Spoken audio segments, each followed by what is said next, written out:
multi-levels of suppression and manipulation from the things we eat, the electromagnetic fields we come into contact with, the way that we're manipulated through words, etc., and religion and belief systems. All those things are necessary to hold us in an unnatural state of being unconscious. And why are all those things necessary? Because we are amazing, infinite, eternal genius.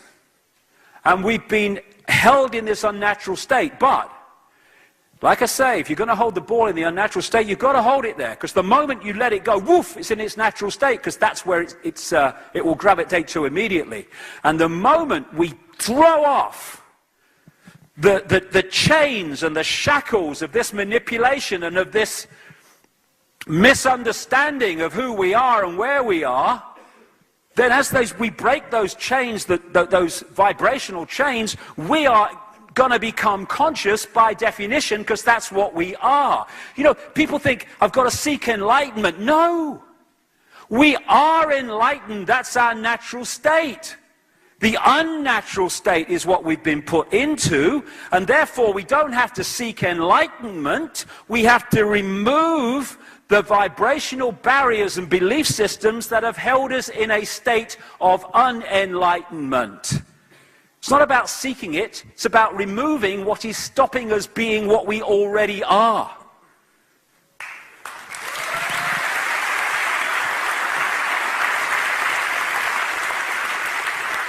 Escaping the box. Escaping the box. Oh, it's hard to escape the box. No, it's just moving your point of observation. What we're told to believe is to look in the mirror and say the reflection is me. No, no. The energy is you. The reflection is the vehicle your consciousness is using to experience this reality. And we look at everything in these terms here, down the microscope, in little me, when we just move that point of observation, and that is everything. Everything comes from that. Everything changes from that. If we can just move our self-identity from I am this person in the body with this name to I am all consciousness having an experience of this name and this vehicle to experience this reality, everything changes. We go from this to this. Everything comes from that. I can tell you that because I've experienced it. Everything comes from that because there's an energetic move, a shift that takes place when we move from little me to all that is. And that energetic shift changes everything. Your life changes. It has to, because you're not what you were before energetically. We need to move from I am the reflection in the mirror to I am consciousness, having experience of seeing my reflection in the mirror. And once you start to do that, no way that we can be sheeple anymore. Consciousness doesn't do sheep, human sheep. And it's amazing, you know, when you look at this, I've seen it. You got hundreds and hundreds of sheep, and they can be controlled by a sheepdog, fear, and by one or two, sometimes one shepherd's symbol of authority. And yet, if each one of those sheep expressed its uniqueness and went off in its own unique direction, the symbol of authority and the symbol of fear would be absolutely impotent in controlling those sheep. Those sheep do it because they acquiesce. When we need to cease to acquiesce, and then these people in dark suits and those that control us will have no power over us. And celebrate. We should all celebrate, and we should celebrate each other's uniqueness. An ability to be different. They have this saying, it's a national saying in Japan. Don't be the nail that stands out above the rest, because that's the first one to get hit. Okay. I spent 20 years being hit. Here I am. Eh? It's not as difficult.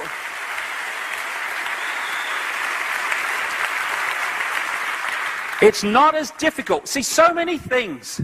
You know, when I was a footballer, the worst part of being a footballer, because I was a nervous little fella then, was sitting in the dressing room before the game, because all the things that could go wrong were going wrong through your mind. And then when you get out in the field and you actually did it, oh, this is good, I'm enjoying this. It's like when you sit worrying about going to the dentist for like 3 weeks. And then you go in and they says, oh, nothing wrong, it's okay. Oh, that's good, that was brilliant. What do you mean it was brilliant? You ruined your life for 3 weeks waiting for this. Everything seems worse thinking about it. I'll tell you from experience, speaking your truth, being your uniqueness is not as difficult as it seems if you disconnect from caring what other people think. That's the prison. That's the prison.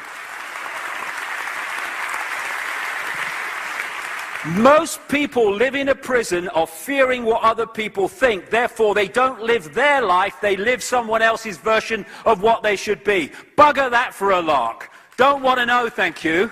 I am me. I am unique. And I celebrate everyone else who's expressing their uniqueness. Even though I might not agree with it, so what? Doesn't matter. Their uniqueness, it's them. That's who they are. The more we celebrate uniqueness, the more we celebrate being conscious. As this great film, Dead Poets Society, Robin Williams, he said at one point, I stand upon my desk to remind myself that we must constantly look at things in a different way. You see, the world looks very different from up here. You don't believe me? Well, come and see for yourselves. And we have been manipulated to live lives that basically see life from the same point of observation. Because that's what the manipulators want, because then if we do that, we're controllable. Once we start celebrating uniqueness and have infinite numbers of points of observation of the same thing, suddenly there's too many points of difference, too many points of uniqueness and diversity, and you can't control that from a central point.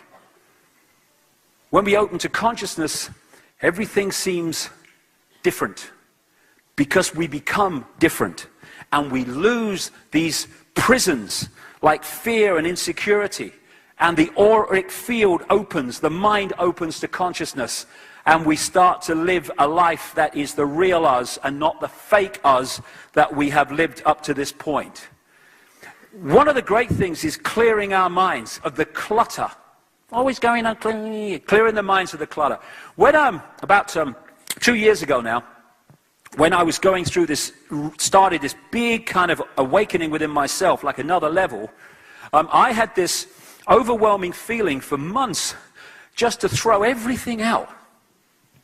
I only live in a little flat because I want to and I like it and it just suits me, but it was still full of rubbish in you know, closets and bloody things, places you do. You don't believe the number of things you kind of accumulate. And what I was going through was an inner clearing of everything out. What really matters to me? What is relevant? And so much isn't. Doesn't matter. We hold things on within ourselves that don't matter and we get stressed about them. And what I did as this was happening to me, I realized after a while that my sudden obsession, which lasted about a month or so, I was going to the bloody recycling tip day after day after day. They're saying, it's you again. Yeah, more stuff, more stuff. And I got down in my flat to only, not minimalism, but virtually there.